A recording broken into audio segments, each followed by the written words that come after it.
গভীর রাত্রে তার ঘরের চালের উপরে কে যেন বড় বড় পাথর বা ইট পাটকেল মারতেছে, এরকম মানে সে উপলব্ধি করে আর কি। আবার সে এটাও বলেছে যে তার আপন পরিচিত লোক যারা, তাদের কণ্ঠে তাকে ডাকাডাকি করে। যাই হোক, এগুলো আসলেই বিশ্বাস করার মতন, যেন কেননা আল্লাহ পাক রব্বুল আলামিন নিজেই বলেছেন যে তোমরা জিন ভূতের আচর থেকে বাঁচার জন্য তোমরা দোয়া দুরূদ এগুলো পড়ো। যেমন জিনের আচর থেকে বাঁচার জন্য কুল আউযু বিরাব্বিন নাস সূরাটা পড়তে বলা হয়েছে। আবার আউযু বিল্লাহি মিনাশ শাইতানির রাজিম এটাও পড়তে বলা হয়েছে। যোগ্যতার বেহাল দশা, তবু কিসের হতাশা, যার আশা ভরসা। আসসালামু রাহমাতুল্লাহি ওয়া বারাকাতুহু। সম্মানিত ভিউয়ার্স, আশা করি সকলে ভালো আছেন। আলহামদুলিল্লাহ, আমিও ভালো আছি। তো আমি আজকে আসলে আপনাদের সম্মুখে যে বিষয়ে কথা বলার জন্য আসছি, সেটা আসলে খুবই ইন্টারেস্টিং বা খুবই গুরুত্বপূর্ণ বিষয়। আমাকে গতকাল একটা লোক আমাকে ফোন দিয়ে বলেছিলেন যে তার ঘরের মধ্যে গভীর রাত্রে দুষ্ট জিন অর্থাৎ খারাপ জিনের উপদ্রব দেখা যায়। আমি বললাম কিভাবে? সে বলল যে মানে গভীর রাত্রে তার ঘরের চালের উপরে কে যেন বড় বড় পাথর বা ইট পাটকেল মারতেছে, এরকম মানে সে উপলব্ধি করে আর কি।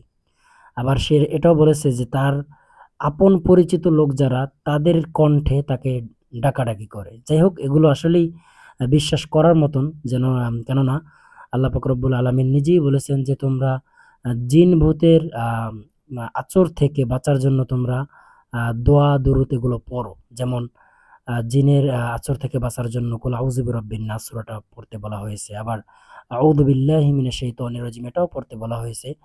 অসংখ্য আমল তদবির আছে জিন ভূতের আসর থেকে বাঁচার জন্য। যাই হোক, আমি যে কথাটা বলতে চেয়েছিলাম সেটা হলো, এই লোক আসলে তার ঘরে জিন ভূতের আসর দূর করার জন্য আমার কাছে একটা আমল চেয়েছিল। তো আমি আপনাদের সাথে সবার সাথে শেয়ার করতেছি।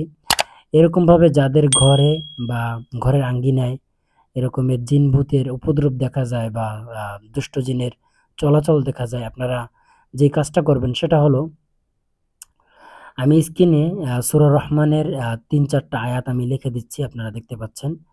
এই আয়াতটা আপনারা ৪ টুকরো কাগজে লেখা, ৪ টুকরো কাগজে এই আয়াতগুলো লিখে আপনারা ঘরের ৪ কোণায় লটকাইয়া দিবেন বা লাগিয়ে রাখবেন।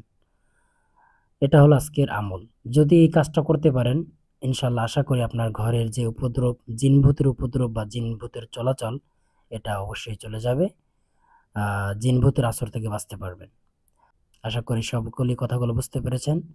সবাই ভালো থাকবেন। আসসালামু আলাইকুম ওয়া রাহমাতুল্লাহি ওয়া বারাকাতুহু। আর অবশ্যই চ্যানেলটাকে সাবস্ক্রাইব করবেন নতুন নিত্য ভিডিও পাওয়ার জন্য, এবং কি গুরুত্বপূর্ণ ভিডিও পাওয়ার জন্য, আমল তদবির পাওয়ার জন্য। অবশ্যই আপনাদের যার যে বিষয়ে আমল তদবির প্রয়োজন অবশ্যই আমাকে জানাবেন। ইনশাআল্লাহ কোরআন হাদিস অনুযায়ী আমি আপনাদেরকে আমল তদবির দেওয়ার চেষ্টা করব। সবাই ভালো থাকবেন। আসসালামু আলাইকুম।